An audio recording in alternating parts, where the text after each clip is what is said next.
Quand Paris est attaqué, l'Allemagne est à nos côtés. Quand Berlin est attaqué par le terrorisme, nous sommes aux côtés des Berlinois.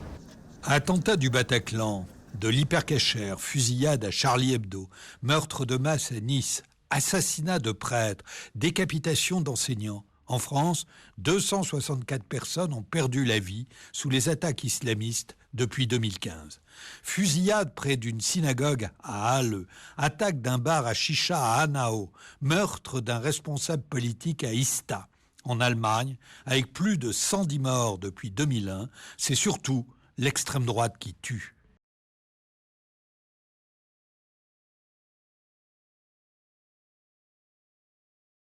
Dass wir von Radikalismus, Radikalisierung sprechen, sobald Gruppen sich als homogene Gruppen verstehen und eine gewisse Form von Monismus betreiben. Dass nur noch ihre Sichtweise der Welt als die einzig legitime Sichtweise der Welt verstanden wird und auch politisch durchgesetzt werden soll. Cette radicalité, elle peut être de différentes formes. Elle peut être idéologique, elle peut être religieuse, elle peut être théologico-politique, ce qui est au fond la radicalité islamiste. Mais toujours, ce qui fait sa spécificité, c'est cette manière binaire de concevoir le monde et la société. J'ai raison, l'autre ne peut pas détenir une part du vrai. En France, on a l'habitude de définir le radicalisme comme étant l'articulation entre une idéologie extrémiste et une action violente. En réalité, on peut adhérer à une idéologie radicale sans pour autant adhérer à la violence. Der islamistische Antipluralismus, den Islam als die einzig wahre Lösung zu verstehen, sehr wohl eine Familienähnlichkeit hat mit rechtsradikalen Ideologien und Narrativen. Il y a des attitudes communes entre les deux. Le goût de la violence, le refus total de dialoguer avec l'adversaire, la désignation de l'ennemi, cette sensation que le monde entier, mis à part votre groupe, est constitué d'ennemis à abattre. Donc évidemment, un mode de pensée totalitaire. Il y a un capital de haine qui existe de toute façon vis-à-vis de tout ce qui est étranger, juifs, francs-maçons, homosexuels. Et puis ce capital de haine, il n'est plus canalisé. Il y a cette idée que la culture occidentale, la nation allemande ou la race blanche va disparaître et que si on n'agit pas et de manière extrêmement ferme, extrêmement violente pour l'empêcher, eh bien, ce sera la fin. Qu'on l'appelle grand remplacement ou plan Kalergi ou génocide blanc, etc., c'est quand même toujours la même chose. On a ça chez Anders Breivik, le terroriste norvégien, en 2011. On a ça chez Brenton Tarrant, on a ça chez les terroristes américains et chez des terroristes allemands qui sont passés à l'acte ces dernières années. Par exemple, dans les 6 tentatives d'action terroriste imputables à l'ultra-droite, que les services de renseignement ont démantelé à ce jour, ou plutôt empêché à ce jour, qui visaient une série de cibles très très vastes. Ça allait d'assassiner le président de la République, empoisonner de la viande halal dans les supermarchés, s'en prendre à des kebabs. On a quelques actions dirigées contre la communauté juive. Mais l'ultra-droite, c'est ça, c'est le monde de l'impuissance politique qui reporte sa charge de haine, qui est très forte, sur des tentatives de passer à l'action. Mais de manière évidemment beaucoup moins organisée que les milieux islamistes radicaux. Génération identitaire, frontière ouverte, kann nicht mehr sagen, so der typische Nazi mit Glatze und mit Baseballschläger, so wie man ihn früher vielleicht irgendwie erkannt hätte, sondern die rechtsextreme Szene hat sich sehr ausdifferenziert. Es gibt ganz unterschiedliche Strömungen, die auch ganz unterschiedliche Weltbilder haben und politische Ideen haben, wie sie dieses Land umbauen würden, wenn sie mehr hier zu sagen hätten. Und das reicht von irgendwelchen religiösen Spektren bis hin zu wissenschaftsfeindlichen Spektren oder eben wirklich hardcore rechtsextremen oder neurechte Akteure, die eher so auf intellektuell machen, oder Kameradschaften haben wir natürlich auch noch ganz viele, parteiförmiger Rechtsextremismus, aber auch die ganzen Vorfeldorganisationen, sowas wie Pegida beispielsweise. Und was natürlich auch ein großes Problem ist, dass mittlerweile mit der AfD die extreme Rechte auch eine parlamentarische Vertretung hat, die überall in Landesparlamenten, in Kommunalparlamenten, im Bundestag mit ziemlich viel Stimmen auch zugegen ist. Das bedeutet auch eine Professionalisierung der rechtsextremen Akteure, weil da einfach sehr, sehr viel Geld auch reingeflossen ist, die sehr viel Content auch in Social Media, die auch die Stimmung weiter anheizen, Hetze gegen Geflüchtete weiter anheizen. Mittlerweile hört man eben ziemlich rassistische Sachen im Bundestag, ja, frauenfeindliche Sachen, die im Bundestag erzählt werden. Und das sind alles Entwicklungen, die es vor ein paar Jahren so noch nicht gegeben hat. Aber es ist sozusagen der Partei nicht geglückt, jetzt weiter aufzuholen und mehr Wähler und Wählerinnen mobilisieren zu können.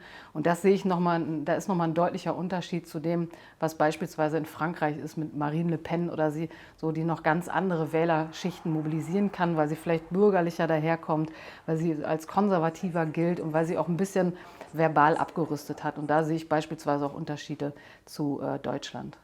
L'extrême droite allemande se manifeste aujourd'hui avec la montée de l'Alternative pour l'Allemagne, l'AfD, qui a fait plus de 10% des voix aux législatives de 2021. En France, l'extrême droite est estimée à 30% dans les urnes. On a, heureusement, c'est l'avis du monde du renseignement et des politistes, un matériau humain à l'ultra-droite qui, fort heureusement, n'est pas de la même trempe que les islamistes radicaux. L'ultra-droite n'a pas de base arrière. On n'a jamais vu les militants d'ultra-droite s'entraîner au maniement des armes et des explosifs dans une sorte de sanctuaire situé à l'étranger et difficilement attaquable, comme c'était le cas des militants islamistes dans une partie de l'Afghanistan. Voilà, donc le danger, il existe. Pourquoi il existe? Parce que vous avez toujours des gens qui cloisonnent correctement, qui sont déterminés et qui peuvent échapper aux mailles du filet. Alors l'exemple type, c'est Anders Behring Breivik, quand même l'auteur d'une énorme tuerie. Le procès a montré qu'il avait agi seul. En France, jusqu'à très récemment, notamment jusqu'en 2016, avec le projet d'attentat contre Notre-Dame de Paris, orchestré par un groupe de jeunes femmes, on pensait que l'engagement féminin dans les rangs des groupes djihadistes n'était pas si important, que la femme possède un rôle passif, non violent. Ce qui est aussi important à savoir concernant l'engagement des femmes, qu'il y a un discours de supériorité autour des femmes djihadistes, présentées souvent comme des femmes pieuses, vertueuses, comme des femmes supérieures aux autres, du fait de leur rôle qui sont présentés comme étant sacrés. Ce sont des mères et épouses des moudjahidines. Il y a aussi un autre élément, certaines femmes aujourd'hui vivent un sentiment d'échec vis-à-vis du féminisme occidental et cherchent des solutions alternatives, des plans plus confortables pour éviter des situations de discrimination, des situations de harcèlement, etc., etc. Et donc, ces femmes-là peuvent adhérer à un discours extrémiste, djihadiste, qui tourne autour de cette supériorité des femmes et qui promet aux femmes un certain confort à la maison, dans le foyer, qui est souvent présenté comme étant un djihad alternatif. La propagande djihadiste en direction des femmes se vit comme une sorte de 5e Vague féministe après les Femmes. Weil Frauen gelten als friedfertiger, die sind ja so eher besorgte Mütter, die haben Kinder, die wollen ja eigentlich nichts und die gelten als nicht so gewaltbereit. Und deswegen sind diejenigen, die in der Demonstration zum Beispiel in die ersten 2 Reihen gestellt werden, damit die Presse denkt, das ist eine rechtsextreme Demo, aber die sind ja gar nicht so schlimm, die sehen doch eigentlich ganz friedlich aus. Und das wäre zum Beispiel eine Strategie, die auf Geschlecht abzielt, die von Rechtsextremen auch so eingesetzt wird.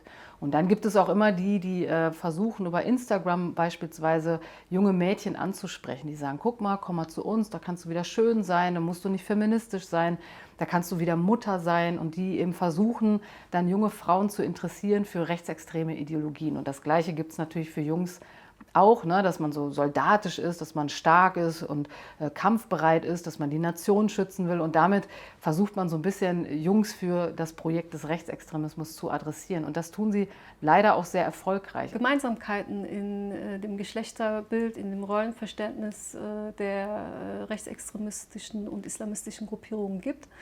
Das Rollenverständnis im Islamismus entspricht weitestgehend der traditionellen Geschlechterrollen. Das heißt, die Frau ist von Natur aus Hausfrau und Mutter und der Mann ist von Natur aus Beschützer und Familienernährer. Hinzu kommt aber, dass die Männer für eine gute Sache kämpfen, nämlich für eine islamische Welt, dass sie stark sind und beschützend sind. Es ist ja nun mal so, dass Genderfragen gesamtgesellschaftlich relevant sind, aber sozusagen im Kontext von religiös motivierten Ansprachen, religiös-extremistisch motivierten Ansprachen oder rechtspopulistischen Ansprachen ist es auch so, dass ganz gezielt unterschiedlich angeworben wird und auch ganz individuelle Rollen angeboten werden. Und ich glaube, die große Herausforderung ist ja, dass Jugendliche sozusagen in ihrem Identitätsfindungsprozess sind. Diese Gruppierungen bieten halt sehr, sehr einfache und klar erscheinende Rollen an, die vielleicht attraktiv wirken können für Jugendliche, die sich selber gerade irgendwie nicht so finden können. Wir leben in gesellschaftlichen Dominanz- und Differenzverhältnissen. Das heißt, meine Wertvorstellungen, Handlungsmöglichkeiten, Umgangsstrategien und so weiter sind von diesen Verhältnissen beeinflusst. Mal mehr, mal weniger. Wenn sich beispielsweise marginalisierte und rassifizierte Jugendliche nicht als Teil der Gesellschaft erleben können, sich nicht mit all ihren Identitätsanteilen gesehen und wertgeschätzt fühlen, ist es möglich, dass sie auf Gruppen treffen, die ihnen genau dieses Gefühl der Zusammengehörigkeit geben. Und zwar durch die Kritik am antimuslimischen Rassismus. So nach dem Motto, schau mal, du lebst seit der 3. Generation in Deutschland und wirst immer noch nicht akzeptiert, wirst immer noch pauschal als Terrorist, als frauenverachtend, als kriminell gesehen. Natürlich, das möchte ich betonen, ideologisiert sich nicht jeder Jugendlicher, der antimuslimischen Rassismus erlebt hat. Und es gibt keinen kausalen Zusammenhang. Und es ist auch nicht so, dass sich nur muslimisch sozialisierte Jugendliche radikalisiert haben. Bei der Hinwendung zu ideologischen Gruppen spielen weitere Faktoren eine Rolle. Zum Beispiel die Eltern-Kind-Beziehung oder die Vater-Sohn-Beziehung oder auch sozioökonomische Verhältnisse spielen dabei eine wichtige Rolle. Le contexte français est aggravé par une décolonisation qui n'a pas été soldée et qui malheureusement déchaîne encore beaucoup de débats emportés, ce qui explique pourquoi toute une jeunesse, voire sur 2 ou 3 générations, se recroqueville, se crispe dans un repli identitaire. La propagande djihadiste s'appuie également sur un discours victimaire pour renforcer la culpabilité d'un individu, d'un jeune, en disant il y a des enfants syriens qui sont assassinés par le régime, il faut aller les sauver, ou tout simplement tu vis dans des conditions indignes, tu es victime d'injustice sociale, etc. Donc on va jouer sur un sentiment de frustration et de culpabilité quand on s'adresse à des jeunes qui n'ont pas ce sentiment d'injustice, principalement évidemment des jeunes de classe moyenne, voire même de classe moyenne supérieure. Et il y a aussi un élément très important qui est mobilisé par cette propagande, ce sont les discours complotistes qui sont souvent utilisés pour légitimer le recours à la violence envers l'autre coupable, méchant, inhumain, etc., etc.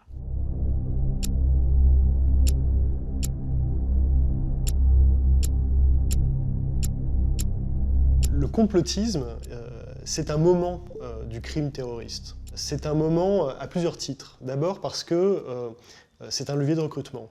On se sert d'un discours qui vise à hystériser le débat, à dramatiser les sujets, et on se sert de cette théorie du complot pour justement mobiliser les gens, les radicaliser, leur dire regardez, votre nation, votre religion, votre communauté, votre société, votre civilisation est menacée de manière imminente par un complot mondial extrêmement grave. Donc mobilisez-vous, levez-vous. C'est ce qu'on voit dans des vidéos, par exemple, de recrutement djihadistes. C'est un discours qu'on entend également du côté de terroristes suprémacistes blancs d'extrême droite. Donc là, il y a quelque chose de tout à fait convergent.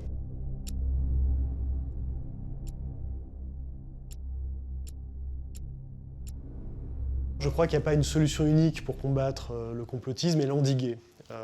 D'abord, il faut se dire qu'il faut apprendre à vivre avec, parce qu'on en a pour longtemps. Ce n'est pas quelque chose qui va disparaître comme ça. Il n'y a aucune raison.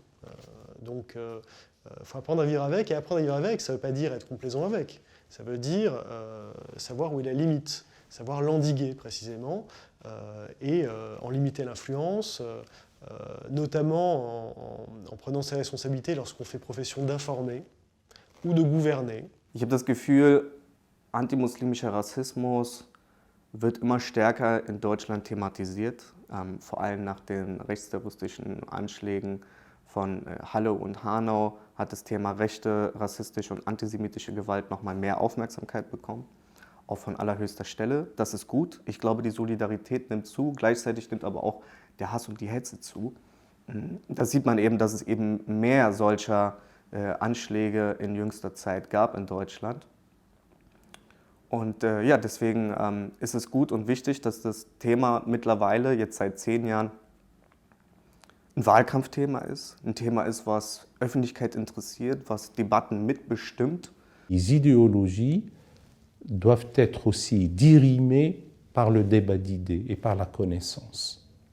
Et donc, le fait de maîtriser, même pas maîtriser, mais en tout cas avoir une connaissance sommaire des cultures d'islam aide dans ce travail à la fois d'apaisement et, j'ai dit au début, d'aplanissement des difficultés.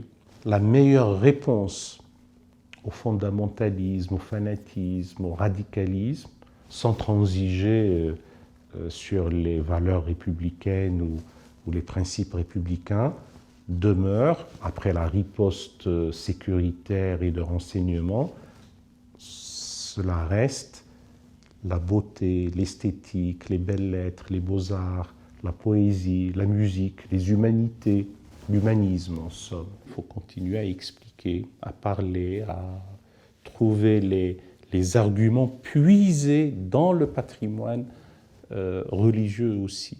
Parce que toutes les difficultés viennent de méconnaissance. Et là, cela concerne ces jeunes gens qui se disent musulmans et qui ne connaissent pas leur patrimoine historique, ni religieux d'ailleurs. Generell geht es darum, Jugendlichen so Basic Skills in kritischer Medienkompetenz mitzugeben. Also sozusagen zu schauen, woher beziehe ich mein Wissen, was sind meine Quellen, kann ich das glauben, was ich dort lese, woher hat die Person das, was sie im Internet postet. Und ich glaube, gute politische Bildungsarbeit sollte so ausgerichtet sein, dass sie die Türen für Gespräche aufmacht. Und das ist eben auch sehr interessant, denn oft werden Bildungsangebote mit Präventionsarbeit zusammengetan und Prävention ist eigentlich etwas, was uns schützen soll. Ne? Also wenn wir irgendwie uns impfen lassen, dann schützen wir uns präventiv vor einem Virus. Da werden die Türen zugemacht für den Virus. Ne? Und Bildungsarbeit möchte aber nicht die Türen zumachen, möchte die Türen aufmachen und deswegen die Türen aufmachen für Dialog, für Gespräche und auch für kontroverse Themen. Die Jugendlichen, wenn sie Forderungen stellen oder wenn sie an Schweigeminuten bei islamistischen Anschlägen nicht teilnehmen wollen, dass es nicht unbedingt, nicht immer ein Ausdruck von Radikalisierung ist. Da ist uns auch wichtig, die Fragen der Jugendlichen zu übersetzen. Also wenn Jugendliche sehr provokative Fragen haben oder Forderungen haben, beispielsweise wenn Jugendliche sagen, sie möchten in der Schule einen Gebetsraum haben, dass die pädagogischen Fachkräfte an dieser Schule nicht sofort die Befürchtung haben, diese Jugendlichen hätten sich ideologisiert oder radikalisiert, sondern das zu verstehen im Sinne des Wunsches nach Anerkennung, nach Zugehörigkeit, nach Gesehenwerden, nach Wertschätzung. Ja, ich glaube, dass intersektionale Bündnisse mehr und mehr wichtig sind. Ich würde es gar nicht nur auf diesen interreligiösen Dialog verengen, sondern ich glaube, dass viele Menschen in Deutschland betroffen sind von gruppenbezogener Menschenfeindlichkeit und manchmal auch eine Mehrfachdiskriminierung, also diese intersektionalen Verschränkungen vorliegen. Und deswegen finde ich es total wichtig in der Arbeit gegen Extremismus, Hass und rechte Hetze, dass man sich mit seinen nächsten Verbündeten, mit seinen Allies zusammenschließt. Und das können eben Menschen sein, die in queeren Communities aktiv sind, die in jüdischen Communities aktiv sind oder die eben feministische Arbeit machen. Und ich glaube, das ist super, super wichtig. Wir machen das seit Jahren, aber ich glaube, das ist auch einer der Gründe, warum wir viel Gegenwind bekommen, weil viele Menschen das nicht so ganz einordnen können. Wie, das sind jetzt Muslime, aber die machen auch irgendwie Arbeit mit queeren Menschen und bezeichnen sich als Feministen und Feministinnen und wie geht das alles? Aber es geht wunderbar und ich glaube, das ist die Zukunft. Meine Antwort wäre, dass wir auch im politischen Prozess und auch im zivilgesellschaftlichen Bereich, im Bereich von Bewegungen, uns immer mehr in eine Richtung bewegen, wo unser Modus unserer Selbstidentifizierung der ist, dass wir durchaus mit unseren Ideen falsch liegen können. Wir müssen natürlich trotzdem Grenzen ziehen können zu eben denen, die die kollektive Identität ethnisch rassifiziert verstehen.